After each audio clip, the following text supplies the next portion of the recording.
episode 13. Today we have a very special episode with the current state champs of flag football. So we have Milena, Izzy, and then Coach Greer, and then myself, Brady, and Ben. So we're just going to start off with some questions, like what was the state championship day? What did it look like? You want to go for it? Yeah, you got it. So the state championship day, they invited the 8 winners of the pods that they had split us up into. Our pod was us, McNary, Sprague, and West Salem, and since we beat all of them pretty good, we were the representatives of our pod. Top 8 teams, we showed up. We were in a bracket. Each team played their first game, and then for whatever reason, there was a 3-hour period where no one played, and they did some other things, and then they did the semifinals and the finals. Nice. Yeah. So you guys were undefeated going into that. What was your mindset looking? You guys knew you were going to win or what? Yeah, we kind of knew we were going to win. We expected it, I think. We knew we had to work hard, but we kind of... Yeah, we just don't want to get too cocky. Yeah. But you had the confidence the whole time? Yeah. It was like, deep down we did, but... Well, I'm glad you guys did, because there's nothing in my mind that would have been more embarrassing than to show up as the undefeated number 1 seed and not play particularly well. But they rose to the occasion. They played extremely well all day. Do you think there's like one single moment that you had like any doubt, or were you guys full throttle, full win the whole time? There was a lot of times. A lot of times? Yeah, at practice he would get mad at us. He'd be like, hey, you guys need to stop playing around. You guys came to win. It was funny. Yeah. And also, since it was single elimination, what was that like? You could be 12-0, drop one game, have one bad game, and you're done. Your season's over. You guys have anything to say about that? I mean, the first game we kind of crushed them, but the second game it was definitely closer. So it was kind of, we knew we had to work hard for that. So that was when I think it got a little nerve-wracking. For sure. With the heat and then like that 3-hour delay, was there like, did you guys have to like get your guys back focused or? I don't think we had to get our focus back. I'm pretty lucky. The group of girls that we had that we took up there with us, they understood why we were there. Mm-hmm. They all season long have done a great job of being their authentic selves and goofy and having fun, but also being able to lock in when they needed to lock in.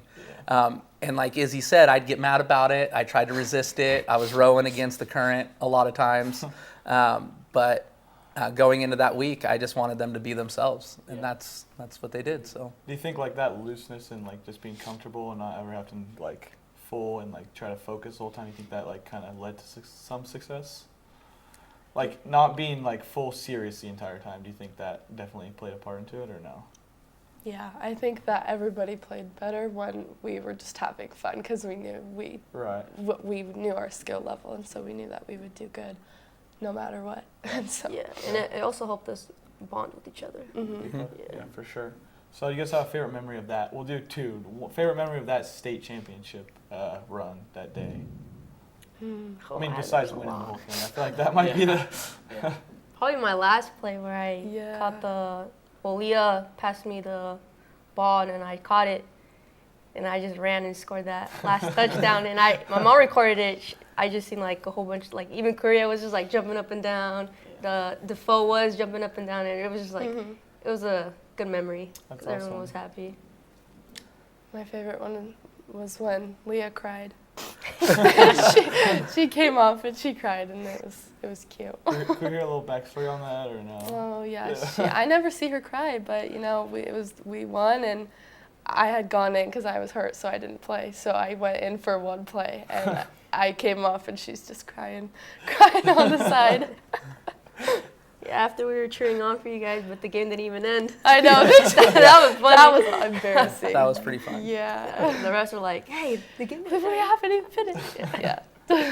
You got one, Korea? My favorite memory is actually the same as Izzy's. I have a little bit different perspective on it. It was 4th and 20. We were only up by 1 score. The game wasn't out of hand by any means then. The play I called was to get Sadie in motion and get her on a wheel route. A throw that I've seen Leah make a lot, but not a throw that she was having a ton of success with that day. Right. And credit to Central Catholic, they took it away most of the game up to that point. But watching Leah's growth, just during that play and all day, when she rolled out and it wasn't there, she 90% of the time would have just thrown it up anyways. But she stopped, she went through her read, she found Izzy over the middle, and Izzy just did Izzy things and made a lot of people look really, really silly, and put the game away. I think that kind of put the baby to sleep there. You what go was for one it. of the best memories for the season combined? Beating Sprague Yeah. twice. Yeah. Yeah. West Salem especially. Oh, true. West too. They were ignoring Korea about what was it? The Sending us to state. yeah, sending us to state. Yeah. Yeah. You know, it never gets Right, old beating but- Sprague or West. Yeah, for sure. They don't always know how to handle adversity, so that was fun. Especially when we beat them at Sprague and they like ran out with all the smoke and then we beat Oh, they them. went with the smoke? Uh-huh. Oh, And the helmet. Through the helmet, too. Yeah, and Oh, we beat wow. them Yeah. 39-0, so that was pretty 30 fun. oh, Yeah, yeah. yeah. You touched on growth a little bit, Korea. Can you talk about the growth from last year to this year? From, I'm not sure what you guys placed last year, but then to being state champions just 2 years. It's pretty impressive. Yeah, I think the growth that I'm alluding to is last year we finished 4th in state. There was only 8 teams, and we were more athletically gifted than a lot of teams that we played. I just didn't put us in a very good position to have success, and so that became my focus this year: is how can I better use our weapons that we have and put people in positions to have success. And the growth on their part is athletically they grew. You know, being on a football field, that experience, you learn, you know, where you're at, your spatial awareness improves. But just the trust that they put in me, not once did I ever feel like they were doubting what I was trying to do, what my vision was. I always tried to be open and honest with them about it. And they all just made tons of growth over the season with that, yeah. Awesome. So it might be a little early, season just ended, but how do you feel about next year? 2-peat?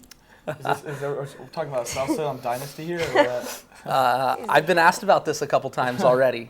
I don't know. We graduate a couple of pretty special athletes, athletes that you can't replace in any sense. Izzy and Sadie Patterson are incredible. What they've done for the program. We graduate a lot of leadership. You know, Milena, athletically gifted, great leader. You can't replace a Gracie Marshall leadership. There's a lot of people who made this possible in that senior class. We're going to do our best. I'm not going to make any promises. Not throw anything out there? But we return a couple of pretty special athletes. Briella Mathis, Piper Herring, Leah are all going to be problems for everybody next year. So, yeah. No, we'll appreciate you guys having on. Just want to congratulate you on that state championship again. Yeah. Just show off that trophy. I mean, that's It is pretty quite nice. the trophy. Yeah, it is pretty nice. Thank you guys. Thank Yeah, you. thank you.